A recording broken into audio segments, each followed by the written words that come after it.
انسان دوستوں، السلام علیکم۔ اللہ کے نام کے ساتھ جس کی رحمت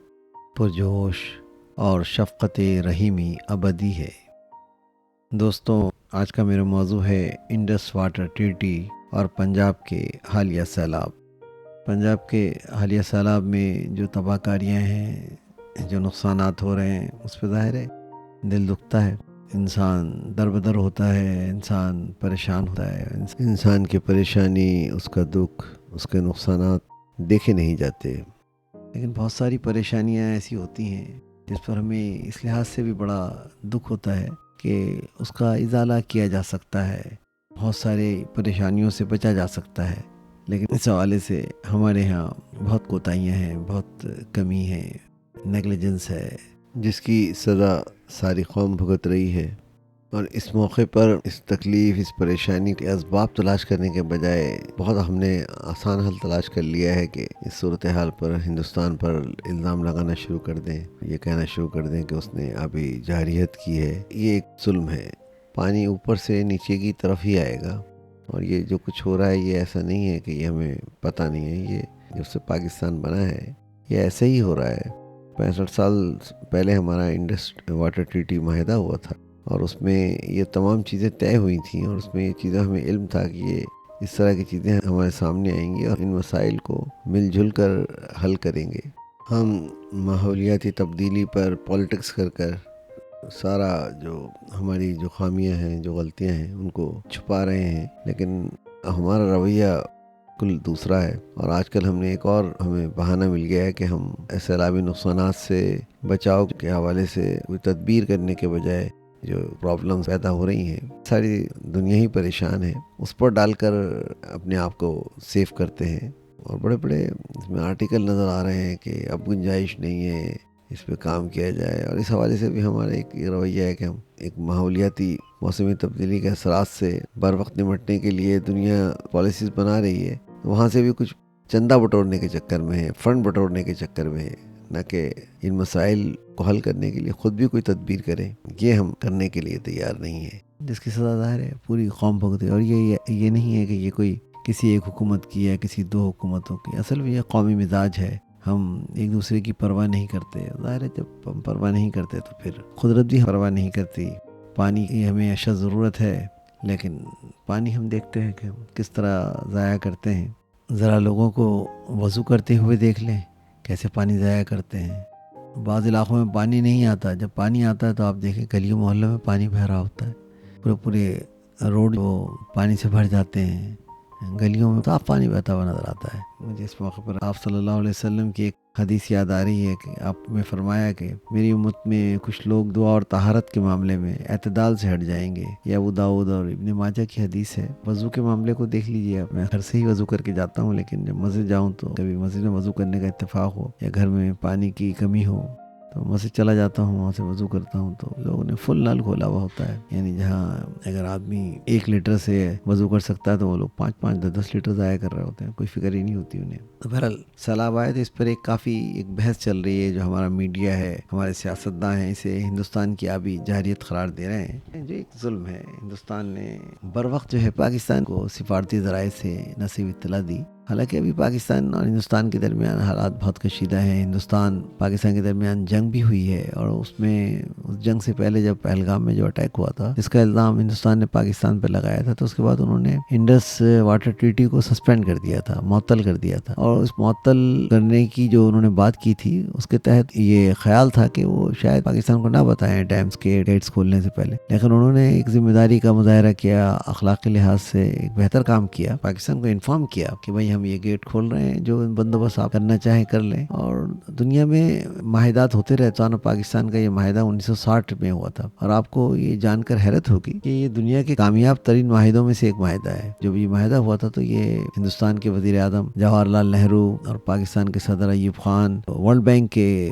صدر تھے یوجین بلیک کے دستخط سے یہ معاہدہ طے پایا تھا، اور اس معاہدے کے دوران جو جواہر لال نہرو تھے وہ انتہائی سنجیدگی سے اس میں حصہ لے رہے تھے۔ یہ معاہدہ 1960 میں کراچی میں ہوا تھا، کراچی ان دنوں پاکستان کا کیپٹل تھا۔ تو اس معاہدے کے دوران جواہر لال نہرو نے تمام جتنی بھی میٹنگز ہوئیں جس میں پاکستان کی طرف سے اور ہندوستان کی طرف سے بیوروکریٹس بھی تھے، آبپاشی کے ماہرین بھی تھے، جواہر لال نہرو ان میں سے ہر میٹنگ میں موجود رہے۔ اور ایوب خان نے کوئی میٹنگ اس میں سوائے دستخط کرنے کے، اور شاید ایک آدھ میٹنگ اس نے اٹینڈ کی ہو، تو انہوں نے کوئی میٹنگ اٹینڈ نہیں کی۔ اور جواہر لال نہرو کا ان میٹنگز میں موجود ہونے سے جو ہندوستان کے جو ایکسپرٹس تھے یا بیوروکریٹس تھے ان کا پلڑا کافی بھاری ہو گیا تھا۔ ایک بہرحال کی ایک شخصیت ایسی تھی، بڑی شخصیت تھی، تو وہ یعنی پاکستان کے جو ماہرین تھے یا پاکستان کے جو بیوروکریٹس تھے، جو پاکستان کے جو وزراء تھے، ان پر ایک بہرحال ہلکا سا ایک امپریشن ضرور پڑتا تھا اس کے تحت، اور ان کی جو کنونسنگ پاور تھی ہے، جو جس طریقے سے وہ بات کرتے تھے، تو اس سے انہوں نے میرا خیال کافی فائدہ اٹھایا۔ اور وہ معاہدہ جو کچھ اس طرح تھا کہ جو ہندوستان پاکستان کے جو 6 بڑے دریا، ان میں سے 3 دریا جو ہیں، دریائے سندھ، دریائے جہلم اور دریائے چناب کا، ان کا پانی پاکستان کو استعمال کرنے کا حق تھا۔ ان پر ہندوستان بجلی پیدا کرنے کے لیے ڈیم بنا سکتا تھا۔ اس کا پانی کو اسٹور کرنے کے لیے انہیں اجازت نہیں ہے، اور نہ ہندوستان نے ان پر کوئی اس قسم کے ڈیمز بنائے۔ جو ڈیمز بنائے انہوں نے وہ صرف بجلی پیدا کرتے ہیں، پانی کی اسٹوریج بہت معمولی نوعیت کی ہے۔ لیکن 3 جو دوسرے دریا ہیں، دریائے راوی، بیاس اور ستلج، یہ ہندوستان کے ان کا پانی جو ہندوستان کے حصے میں آیا، معاہدے کے تحت حصے میں آیا، اسے پاکستان نے بھی دستخط کیے۔ ان پر ہندوستان ڈیم بھی بنائے ہیں، معاہدے کے تحت ڈیم بنائے، اور ان کا پانی اگر وہ جب یہ زیادہ بارشیں ہوں، ڈیمز بھر جائیں، تو وہ ان کو کھولنے کا بھی حق رکھتا ہے، پانی چھوڑنے کا بھی، اور اس کو یہ پاکستان کو کی طرف ہی پانی آئے گا، کیونکہ ہندوستان اوپر کی طرف ہے، پاکستان نیچے کی طرف ہے، واٹر فلو جو ہے پاکستان کی طرف آتا ہے۔ تو جب بھی وہ کھولتے ہیں تو وہ پاکستان کو پیشگی اطلاع دیتے ہیں، لیکن اس بار یہ تھا کہ شاید ہندوستان اطلاع نہ دے، لیکن انہوں نے اطلاع دی، اور یہ پانی بہت ایک بڑی مقدار کے اندر آیا، اور پاکستان میں بھی بارشیں ہو رہی تھیں، ہندوستان میں بھی بارشیں ہو رہی تھیں، تو یہ اس کی مقدار جو ہے خاصی بڑھ گئی، جس سے پنجاب کافی ڈسٹرب ہوا ہے، کھڑی فصلیں تباہ ہوئی ہیں، بہت سی سوسائٹیز جو لاہور اور اس کے ایڈجوائننگ بہت سے شہروں، وزیر آباد ہے، بہت سے شہر ہیں، تکالیف کا سامنا کیا ہے لوگوں نے۔ تو یہ ایک سلسلہ ہے جو چل رہا ہے۔ میں یہی سوچتا ہوں کہ اللہ تعالیٰ نے جو ہے پانی جیسے ایک آکسیجن ہے، اس کی بڑی امپورٹنس ہے، یعنی یہ اللہ تعالیٰ نے بہت وافر مقدار میں رکھی ہے۔ اور دوسرا ہے پانی، تو پانی کو بھی اللہ تعالیٰ نے بہت وافر مقدار میں رکھا ہے، لیکن اس کے لیے تھوڑی سی انسان کو تگ و دو کرنی پڑتی ہے۔ اب دیکھیے پانی یہ جو ہے بیسیکلی سمندری کا پانی ہے، جو جب سورج کی لائٹ اس پہ پڑتی ہے تو یہ اس کے بخارات بن کے اٹھتا ہے، اور پھر یہ پہاڑوں پہ جیسے اگر ہم کوئی گھر بناتے ہیں 1 منزلہ یا 2 منزلہ، تو اس کے اوپر ایک اور ہے ٹینک بناتے ہیں، تو اسی طریقے سے یہ جو پہاڑ ہیں ان پر یہ جب پانی کے بخارات جا کے یہ جم جاتے ہیں برف کی صورت میں، گلیشیئر کی صورت، اور یہ اسی سسٹم کے تحت بارش بھی ہوتی ہے، جب وہاں سے ٹھنڈی ہوائیں آتی ہیں، بادل وہاں سے آتے ہیں تو یہ بارش ہوتی ہے۔ تو یہ قسم کا پہاڑ جو ہیں ہمارے لیے ڈیمز کا کام کرتے ہیں، اور یہ جو پانی سمندروں سے اٹھتا ہے یہ اوور ہیڈ ٹینکس میں چلا جاتا ہے، پھر یہ جو ضرورت کے وقت اللہ تعالیٰ یہ قانون کے تحت برساتے ہیں۔ تو پانی وہ بڑی زندگی ہے، وجعلنا من الماء كل شيء حي فلا يؤمنون، ہم نے ہر زندہ شے کو پانی سے پیدا کیا ہے، کیا تم ایمان نہیں لاتے؟ تو پانی زندگی کے لیے انتہائی ضروری ہے۔ اور ایک جگہ اور قرآن مجید میں اس آیت کا مفہوم یہ ہے کہ اگر ہم اسے چاہتے تو جو تم پانی میں پیتے ہو تم اسے دیکھتے نہیں، اسے اگر ہم چاہتے تو اسے کھاری کر دیتے۔ اب دیکھیے گا یہ سمندر کا پانی جب یہی پانی اٹھتا ہے بخارات کی شکل میں تو یہ میٹھا ہو جاتا ہے۔ اگر یہ کھارا ہی رہتا تو سوچیں کیا ہوتا۔ پانی کی قدر کیجئے، اور ہماری جو قوم ہے، جیسے میں نے ابتدا میں ہی کہا تھا، دعا اور طہارت کے معاملے میں اعتدال سے ہٹی ہوئی ہے نا۔ دعا بات پہ دعا، اور بے انتہا دعائیں ہوتی ہیں ہمارے یہاں، مساجد میں دعائیں ہوتی ہیں، دعاؤں کے لیے باقاعدہ بڑے بڑے اجتماعات ہوتے ہیں۔ دعا ہمارے یہاں ایک تکیہ کلام بن چکا ہے، مجھے دعاؤں میں یاد رکھیے گا۔ اور اللہ تعالیٰ تو دلوں کے حال جانتا ہے، اگر آپ نے انتہائی خلوص نیت سے اور اپنی کوتاہیوں کو سامنے رکھ کے اللہ تعالیٰ سے دعا مانگے اور اصلاح کے جذبے سے مانگے تو ایسا نہیں ہے کہ دعا قبول نہ ہو۔ بہرحال ہم جس طرح دعا کے معاملے میں ہم اعتدال سے ہٹے ہیں، بالکل ایسے ہی حدیث میں ہے کہ ہم طہارت کے معاملے میں پانی کا بے انتہا ضائع کرتے ہیں۔ میں ایسے لوگوں کو جانتا ہوں جو واش روم میں جاتے ہیں تو آدھا گھنٹہ 1 گھنٹہ نہیں نکلتے واش روم سے، واللہ عالم وہ کیا کر رہے تھے، کتنا پانی بہا رہے تھے، سوچ نہیں رہے تھے دوسرے بھائی کو بھی پانی کی ضرورت ہوگی۔ اگر آپ اپنے گھروں کے اندر پانی ضرورت کے تحت ہی استعمال کریں گے تو ظاہر ہے وہ پانی بچے گا، آگے کسی اور کے کام آئے گا، لیکن یہ ہمیں خیال نہیں ہوتا۔ اللہ تعالیٰ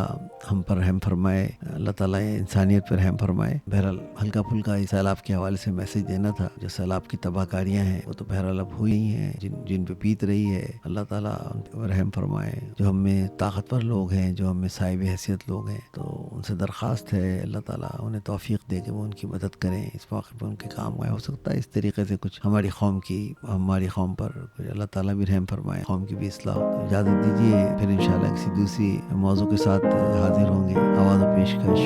سراج الدین.